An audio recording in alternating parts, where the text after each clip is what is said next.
Sir कल सरकार बनेगी, क्योंकि बिहार के इलेक्शन के बाद नहीं हम रीजनल पार्टीज के जो उम्मीद है वो हार चुकी है शायद। नहीं देखिए, आरजेडी आपके दोस्त पार्टी है, साथ में कांग्रेस है, आप सारे अलायंस है।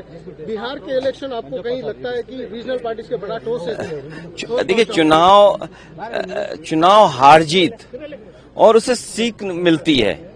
आप पॉपुलर हो सकते हैं, आपको वोट ज्यादा मिलेगा, लेकिन बीजेपी की जो मशीनरी है, बीजेपी का जो काम करने का तरीका है, बीजेपी जिन इश्यूज को लेकर के ग्रास रूट तक जाते हैं। मान लीजिए उन्होंने अब ये कहना शुरू किया है कि महिलाओं ने बहुत उन्हें वोट दिया है, विमेन वोट ज्यादा मिला है उनको, ये तो बताया जा सकता है, लेकिन आप 10,000 रुपए कब तक देंगे? आप सम्मान का जीवन नहीं देना चाहते हैं। अच्छा, उन महिलाओं को आप 10,000 दे रहे हो जिनके पति परिवार के लोग एक साथ नहीं रह सकते हैं।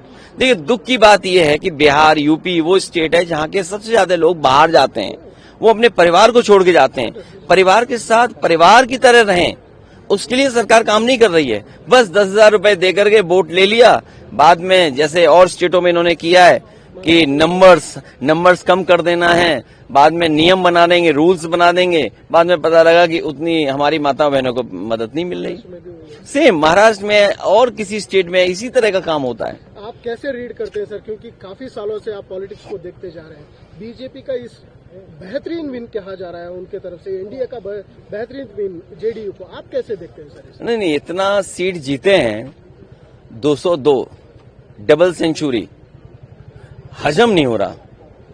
आई am not able to understand कि भाई ये रिजल्ट कैसे, अगर 202 आ सकते हैं तो जिस स्टेट में ज्यादा सीटें हैं, तो अगर 70% 80% सीटें कोई पॉलिटिकल पार्टी जीत सकती है, तो दूसरी पॉलिटिकल पार्टी भी 90% लोगों के साथ काम करके, 90% लोगों के साथ काम करके मैं समझता हूं उनसे बेहतर परफॉर्म कर सकते हैं। क्योंकि अगर ये बेंचमार्क है तो इस बेंचमार्क को तो क्रॉस करना ही करना है हमें। लेकिन सर जिस तरह से, ये एक लास्ट क्वेश्चन सर, आप इस इलेक्शन से क्या सबक सीख सकते हैं, या टीएमसी हो, जेडीयू हो, आप मेनली आरजेडी हो, या आपके एसपी हो, एसपी तो बड़ी तगड़ी पार्टी है यूपी में, क्या एक सबक है कि किस दिशा में जाना चाहिए नेक्स्ट इलेक्शन में?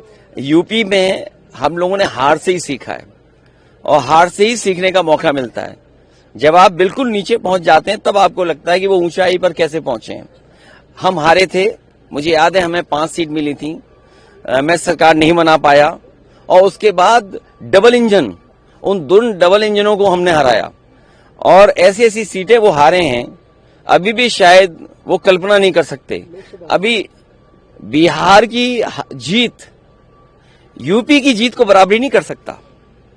यूपी की जीत अलग जीत है, बिहार की जीत अलग जीत है। आप बिहार जीत सकते हैं, लेकिन यूपी की जो हार हुई है उसको अभी हार में जीत में बदलने में समय है। उसके लिए हम लोग तैयार हैं। असेंबली इलेक्शन बहुत दूर नहीं, उसके लिए हम लोग तैयार हैं।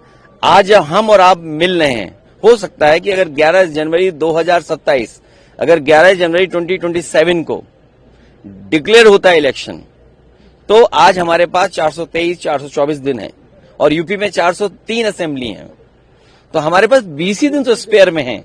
तो 20 ही दिन स्पेयर में, बाकी तो हमें काम ही करना है। सर बेंगलुरु एक बड़ा उम्मीद लेके आए हैं, कैंपेन आपने शुरू किए हैं, क्या सोच रहे हैं सर? देखिए ये मैंने जैसे शुरू में कहा आपसे कि ये एयरपोर्ट, ये जगह वो है जहां से मैं ऑटो से जाकर के और मैसूर के लिए बस पकड़ता था।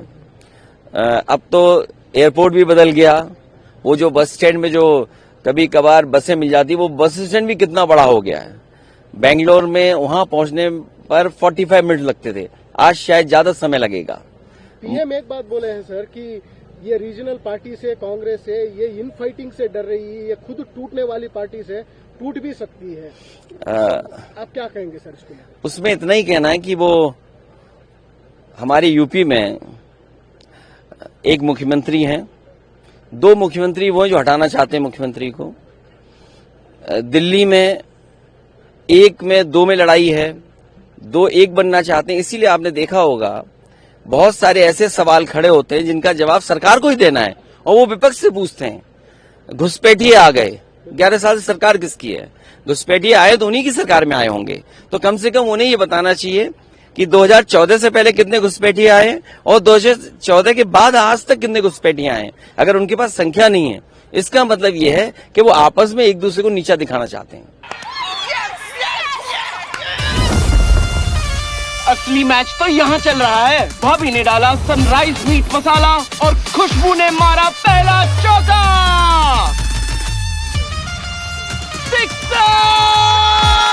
सनराइज मीट मसाला, खाओ खिलाओ और हिट हो जाओ। पहले मैं जब भी आइसक्रीम खाता था तो मुझे दांतों में झंझनाहट महसूस होती थी। तब मेरे डेंटिस्ट ने समझाया कि दांतों के ऊपरी परत घिस जाने की वजह से नसों में झंझनाहट होती है। उन्होंने सेंसोडाइन रोज यूज करने को कहा। सेंसोडाइन दांतों के अंदर जाकर नसों को शांत करता है। सेंसोडाइन वाकई काम करता है। Co-presented by Vimal Elaichi, Bolo Zuba Kesari. Co-powered by Sensodyne in association with V-Guard Water Heater.